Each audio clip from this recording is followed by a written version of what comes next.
We started with foreign interference and the allegations involving the parliamentarians knowingly taking part. The opposition now wants to expand the mandate for the public inquiry into foreign interference. The government says Justice Marie-Josée Hogg already has the authority and access she needs. However, Liberals are signaling support for a Bloc motion calling for expanded terms of reference. And the Public Safety Minister says government lawyers are in contact with the Commission. Here's more from Dominic, LeBlanc. If the lawyers for the Hogg Commission said they would like the terms of reference to be changed, we would obviously work collaboratively with them in that regard. They haven't discussed with us deadlines or extensions. Again, once the Commission is up and running, the government can't unilaterally impose on the Commission a change of their terms of reference.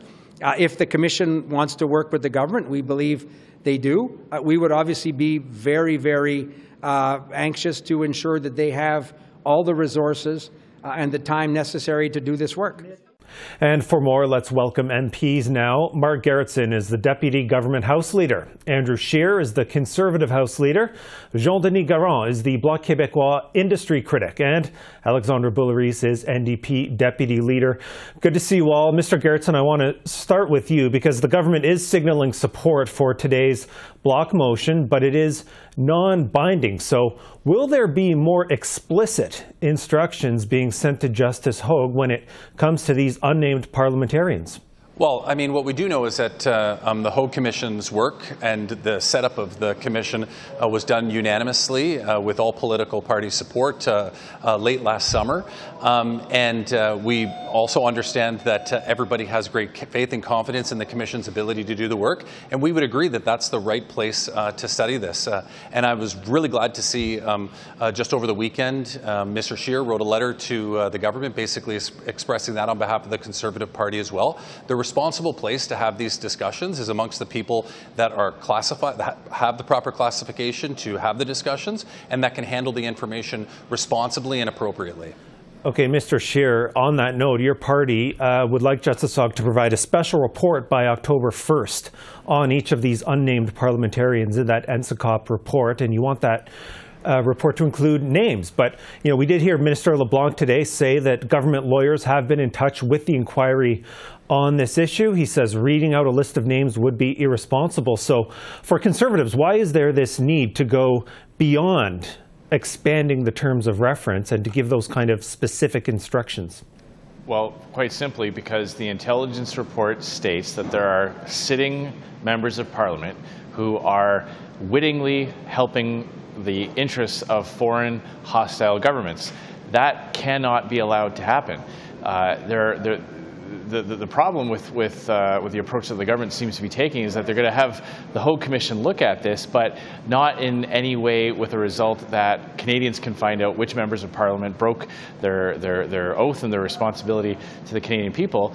And that's not going to happen unless the Conservative approach is adopted. So not only did I write a letter to the Hogg Commission and the Minister of Public Safety, but today Conservatives tried to amend the Bloc motion to have more of an outcome-based approach to this, and that outcome would be that the Commission would find out, have some findings of fact. What of the findings of the report can they substantiate?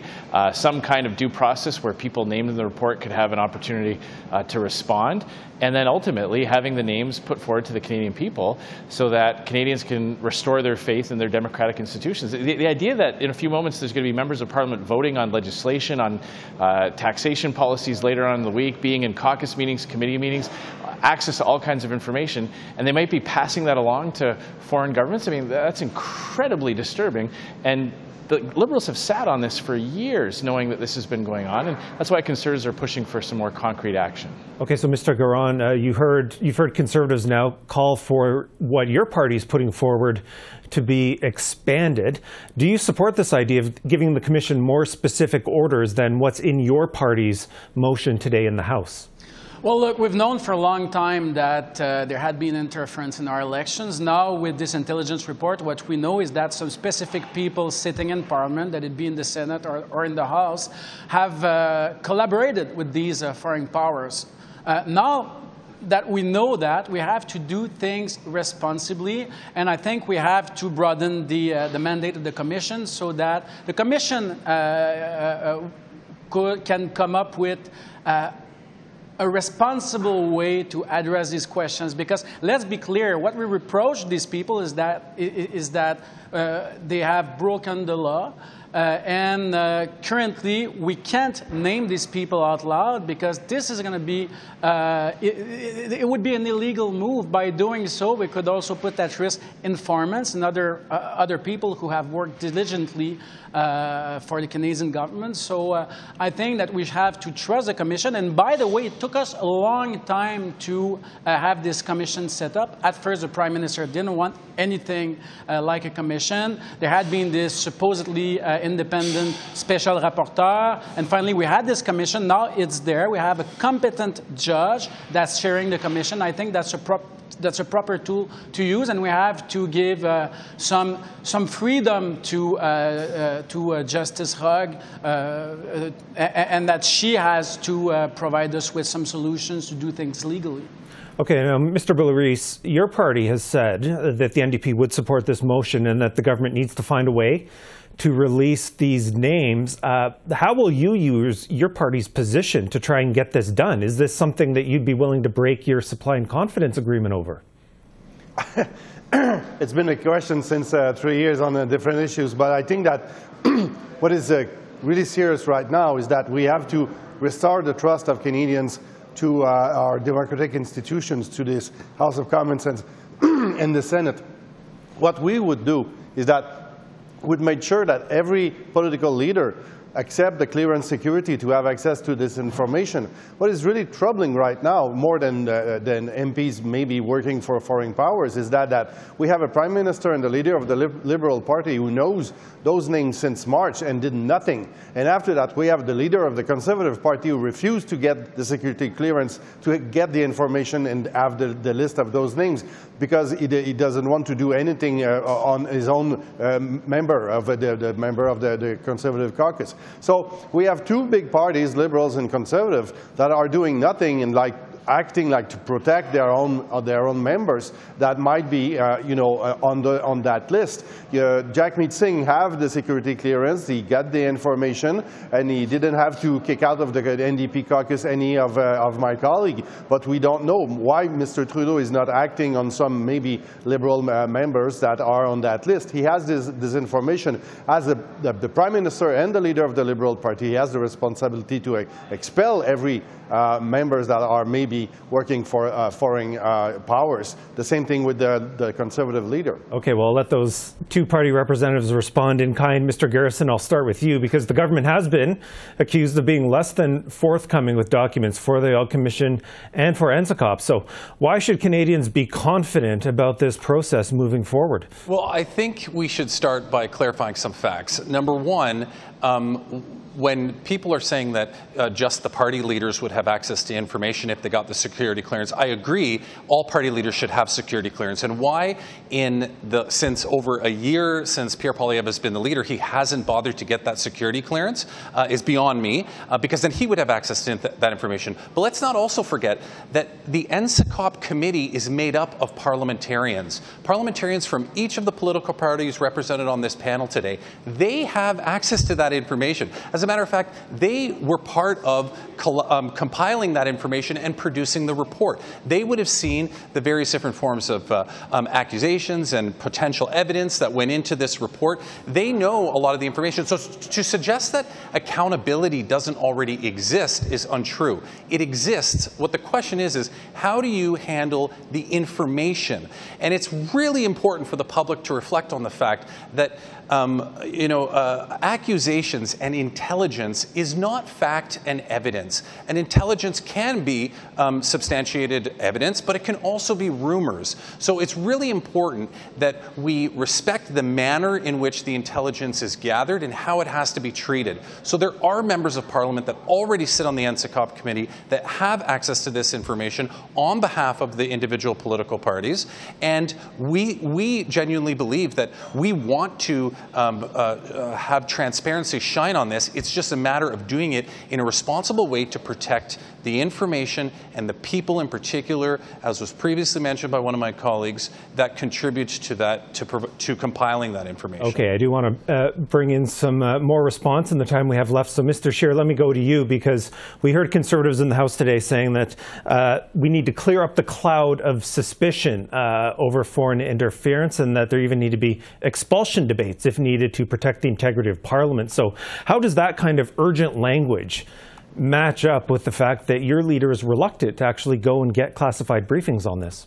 Yeah, well, that whole issue is a complete red herring. It's a defense mechanism by the government to try to provide the Leader of the Opposition with a briefing that he can then never talk about. And what Mr. Gerretsen said about members of the Intelligence Committee that produced this report, yes, they've seen the information, but they're not allowed to talk about it. They're not allowed to talk about it even to their colleagues. So just the fact that there's members of different parties on that committee does not mean that Parliament knows what's going on, or that the public is. I let you finish, Mark. The government has had years. Justin Trudeau has had years. He's been warned about foreign interference for years. He has failed to come up with any kind of process that would respect due process, the principles of law, to allow people who are accused to defend themselves and to address the types of evidence that exist.